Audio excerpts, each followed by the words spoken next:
अगर आप भी चाहते हैं कि आरसीएम म्यूजिक के वीडियो सबसे पहले आप तक पहुंचे, तो लाल बटन को दबा के चैनल को सब्सक्राइब जरूर करें और साथ में बेल आइकन को दबाना ना भूलें।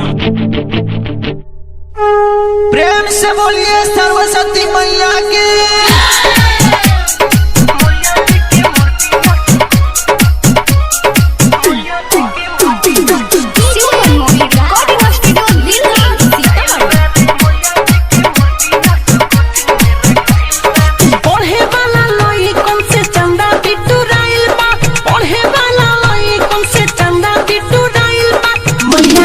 कोचिंग में रखाइल बा मैया जी के मूर्ति असो कोचिंग में रखाइल बा।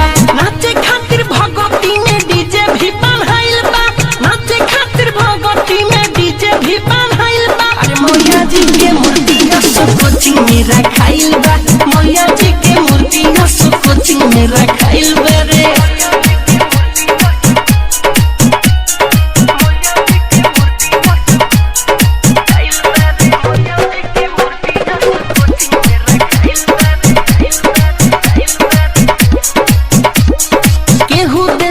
सब केहू दिले बा हजार हो, पंडित जी के खर्चा केहू ले ले बा सकार हो। ए भाया केहू दिलस दू सब केहू दिले बा हजार हो, पंडित जी के खर्चा केहू ले ले बा सकार हो। बड़ी भारी सर्दे माँ के मूर्ति भी किनाइल बा, बड़ी भारी सर्दे माँ के मूर्ति भी किनाइल बा। मैया जी के मूर्ति सब कोचिंग में रखाइल बा, सरस्वती मैया के मूर्ति रखाइल बा।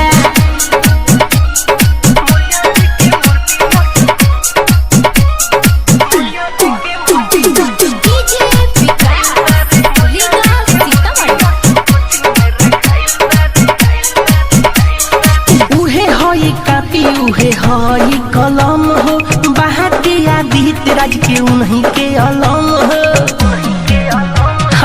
उहे हई कापी उहे हई कलम हो, बाटे मन मोही का उन्हीं के अलम हो। गावे खातिर भक्ति भजन मिठू असल आइल बा, गावे खातिर भक्ति भजन मिठू असल आइल बा। मैया जी के मूर्ति असो कोचिंग में रखाइल बा, मैया जी के मूर्ति असो कोचिंग में रखाइल बा।